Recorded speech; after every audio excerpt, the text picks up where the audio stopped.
आपका स्वागत है। आज हम ये राजस्थान भूगोल देखेंगे और राजस्थान भूगोल भी देखेंगे। हमारे जो ये पशु परिचय का सिलेबस है ये चेंज हो चुका है। देखिए, पहले पशु परिचय की वैकेंसी आती है, उसके बाद उसकी एग्जाम डेट चेंज होती है, उसके बाद अब जाके सिलेबस इसके अंदर कुछ बदलाव आए हैं। लेकिन इसमें बदलाव में भी ये चीज बहुत अच्छी उन्होंने की है कि इसको क्लियरेस्ट कर दिया है। सारी चीजें इन्होंने बता दी है कि एग्जाम में कौन सी आएगी। साथ ही ध्यान रखिएगा, ये अधीनस्थ कर्मचारी बोर्ड है, ये जहां से ये सिलेबस बताता है उससे थोड़ा सा दायरा ये बाहर देता है। तो ये जरूर ध्यान रखिएगा कि इसने जो सिलेबस बता रखा है उसके अकॉर्डिंग ही तैयारी करनी है, लेकिन उससे थोड़ा सा हमें क्या अपना दायरा बढ़ा के तैयारी करनी है। क्या, क्योंकि यदि ये बाहर से भी पेपर देता है तो हम वो क्वेश्चन कर पाए। इसने राजस्थान ज्योग्राफी पूरी कंप्लीट ले दी है। हमने ज्योग्राफी के कुछ टॉपिक पहले पढ़ रखे थे, कुछ नहीं पढ़ रखे थे। पहले जो कुछ डाटा दे रखे थे नहीं, उसके अनुसार पढ़ रखे थे, कुछ डाटा नवीन आए हैं। तो अब हम ये राजस्थान भूगोल जो इसके सिलेबस बदलाव हो चुका है उसके अनुसार हम सारी चीजें अच्छे से कवर पाएंगे। और साथ ही यदि आप सोच रहे हो कि ये जो टॉपिक उसने ये पशुपालन वाले कहाँ से उठा के दिए हैं, तो ये एनसीईआरटी से उठा के दिए हैं और 9th 8th क्लास के अंदर ये चैप्टर है। तो आप वो चैप्टर वहां पर भी कवर कर सकते हो, नहीं तो यहाँ पर इस YouTube चैनल पर भी आपको वो चैप्टर करवाए जाएंगे। तो एनसीईआरटी में पढ़ना बेस्ट होगा, क्योंकि आपको यदि पता हो तो रेलवे इन सभी एग्जाम के अंदर क्या है, चैप्टर वही दे रखे होते हैं और same as it is line NCERT से उठा के देते हैं। एनसीईआरटी आरबीसी बुक्स में से सारी बिल्कुल लाइनें वैसे के वैसे आती है, उससे बाहर क्वेश्चन कहीं नहीं जाता। तो आप बजाय दर भटकने से अच्छा कि आप एनसीईआरटी जरूर पढ़े, क्योंकि एनसीईआरटी ही इस एग्जाम की चाबी है। तो आज हम राजस्थान भूगोल का ये बेसिक परिचय करेंगे, उसके बाद डेली की चैप्टर वाइज और इसके अंदर हम सारी चीजें कवर करने की कोशिश करेंगे। आई होप आपको मैं समझा पाऊं और आप समझने की कोशिश भी कीजिएगा, ताकि चीजें अच्छे से समझ में आएगी। तो आज हम राजस्थान भूगोल के बारे में बेसिक सा परिचय करते हैं और बेसिक से परिचय में हम देखते हैं कि भूगोल शब्द किस भाषा का शब्द है। क्या, किस भाषा का शब्द है? तो जो भूगोल शब्द है वो किस भाषा का शब्द है? तो ये लैटिन भाषा का शब्द है। किसका भाषा है? किस भाषा का शब्द है? लैटिन भाषा का।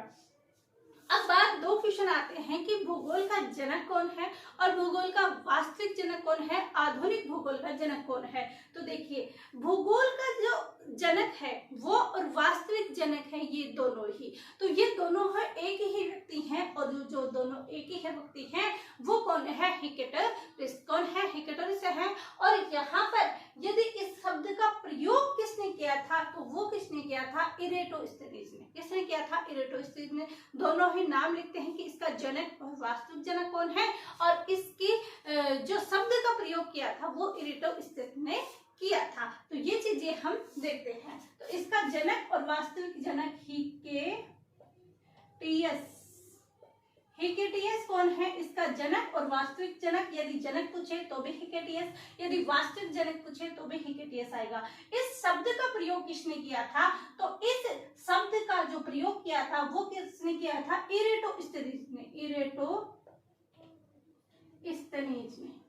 इरेटोस्थेनीज ने किया था इस शब्द का प्रयोग। तो भूगोल किस भाषा का शब्द है? लैटिन भाषा का शब्द है। और जनक या वास्तविक जनक यदि आपसे पूछे तो हिकेटियस है। और शब्द का प्रयोग किसने किया था? इरेटोस्थेनीज ने किया था। ये चीजें आपको एग्जाम अप्रोच से ही नहीं बल्कि बेसिक नॉलेज भी आपको होनी चाहिए, क्योंकि यदि आप तैयारी कर रहे हो और कोई आपसे अनजाने ये पूछ ले कि भूगोल के जनक कौन है, तो आपको ये चीजें जरूर याद होनी चाहिए।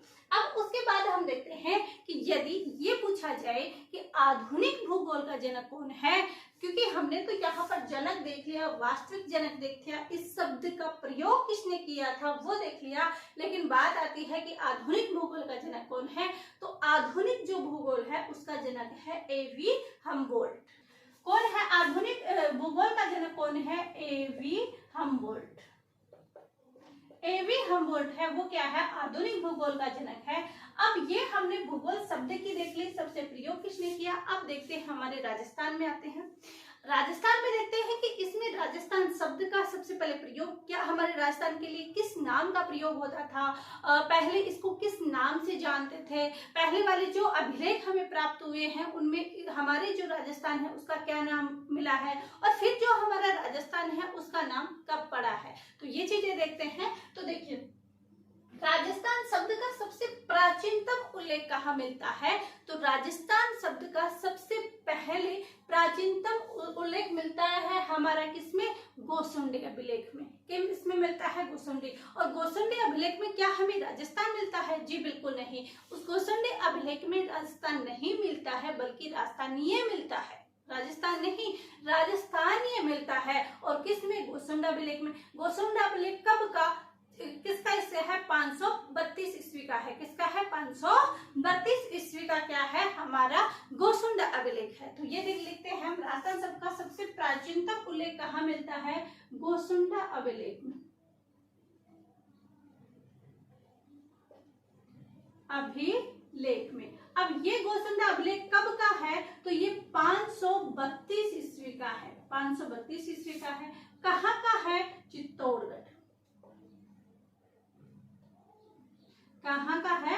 चित्तौड़गढ़ का है। और ये इस गोसुंडी अभिलेख में, गोसुंडी अभिलेख में जो राजस्थान शब्द का जो नाम मिला वो क्या मिला? राजस्थानीय। क्या मिला? राजस्थानीय मिला। ये किसकी बात कर रहे हैं हम? गोसुंडी अभिलेख की बात कर रहे हैं। इसके बाद राजस्थान का जो प्राचीनतम उल्लेख मिलता है वो पहला तो गोसुंडी अभिलेख में मिलता है, और दूसरा हमें जो मिलता है वो बसंतगढ़ अभिलेख में मिलता है। किसमें मिलता है? बसंतगढ़ अभिलेख में मिलता है। और ये जो अभिलेख, ये जो बसंतगढ़ अभिलेख है, ये कब का है? तो ये ध्यान रखा 532 का है, और ये है हमारा 625 ईस्वी का। कितना का? 625 ईस्वी का। कौन सा? बसंतगढ़ अभिलेख। कहाँ का है? खीमल माता सिरोही। ये क्वेश्चन आया हुआ है, खीमल माता सिरोही। कहाँ का ये अभिलेख है? खीमल माता सिरोही का अभिलेख है। और इसमें जो हमारा राजस्थान शब्द का क्या उल्लेख मिलता है, तो उस समय इसमें कहा गया कि भाई राजस्थान के लिए जो शब्द का प्रयोग किया गया वो राजस्थान नृत्य किया गया। राजस्थानीय द्वितीय किया गया। ये तो वैसे ही हमें मालूम हो रहा है कि इसमें राजस्थानीय फर्स्ट आ रहा है, ये राजस्थान द्वितीय यानी सेकंड आ रहा है। तो गोसुंडा अभिलेख में पहले नाम लिया गया, और उसके बाद किसमें लिया गया? बसंतगढ़ अभिलेख में। तो ये हमारा राजस्थान का सबसे प्राचीनतम उल्लेख मिलता है किसमें? गोसुंडा अभिलेख में। कब का? 532 ईस्वी का मिलता है। कहाँ? गोसुंडा अभिलेख कहाँ पर स्थित है? चित्तौड़गढ़ में। और क्या नाम मिलता है? राजस्थानी है।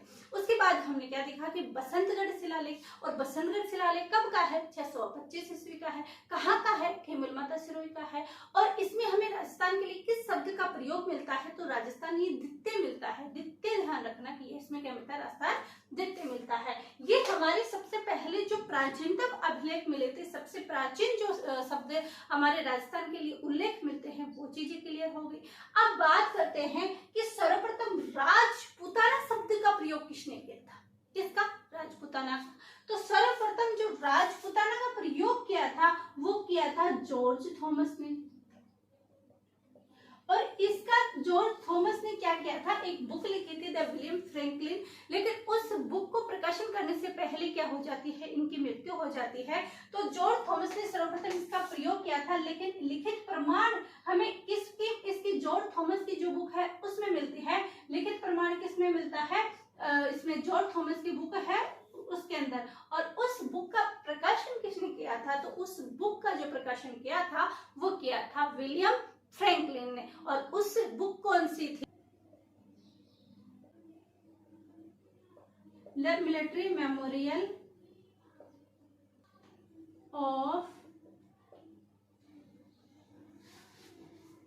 Mister George Thomas. इसमें the military memorials of mister George Thomas में मिली थी इसका लिखित प्रमाण। और ये बुक किसकी थी? तो ये बुक तो थी तो जॉर्ज थॉमस की, लेकिन इसका जो प्रकाशन किया था वो प्रकाशन किया था विलियम फ्रैंकलिन ने। और ये प्रकाशन कब हुआ था? 1805 के अंदर इसका प्रकाशन हुआ था। और जॉर्ज थॉमस ने कब किया था? 1800 के अंदर। तो इसकी जो बुक थी किसकी थी? जॉर्ज थॉमस की ही क्या थी? ये बुक थी, कौन सी बुक थी? The military memorial of mister George Thomas book थी। और इसका प्रकाशन 1805 में किसने किया था? विलियम फ्रैंकलिन ने। तो राजपूताना का सर्वप्रथम प्रयोग किसने किया था? जॉर्ज थॉमस ने। और इनकी जो बुक है, पूछा जाए कि लिखित प्रमाण कहाँ मिला था? तो लिखित प्रमाण हमें मिला था the military memorial of mister George Thomas में। इसके बाद सबसे महान नाम आता है और सबसे ज्यादा नाम आता है colonel James Tod. Colonel James Tod. Colonel James Tod ने हमारे जो राजस्थान है उसके लिए सर्वप्रथम प्रयोग किया। इसने किया राजस्थान, रायथान और रजवाड़ा।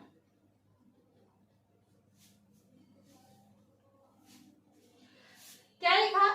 कर्नल जेम्स टोड थे, इन्होंने हमारे राजस्थान के लिए सर्वप्रथम प्रयोग करता है। और क्या क्या नाम करता है? राजस्थान, रायथान, रजवाड़ा। इन तीनों शब्द का प्रयोग कौन करता है? कर्नल जेम्स टोड करते हैं। और इन्होंने भी एक बुक प्रकाशित की 1829 के अंदर, और उनकी जो बुक थी इंपॉर्टेंट है, हर बार एग्जाम में पूछी जाती है।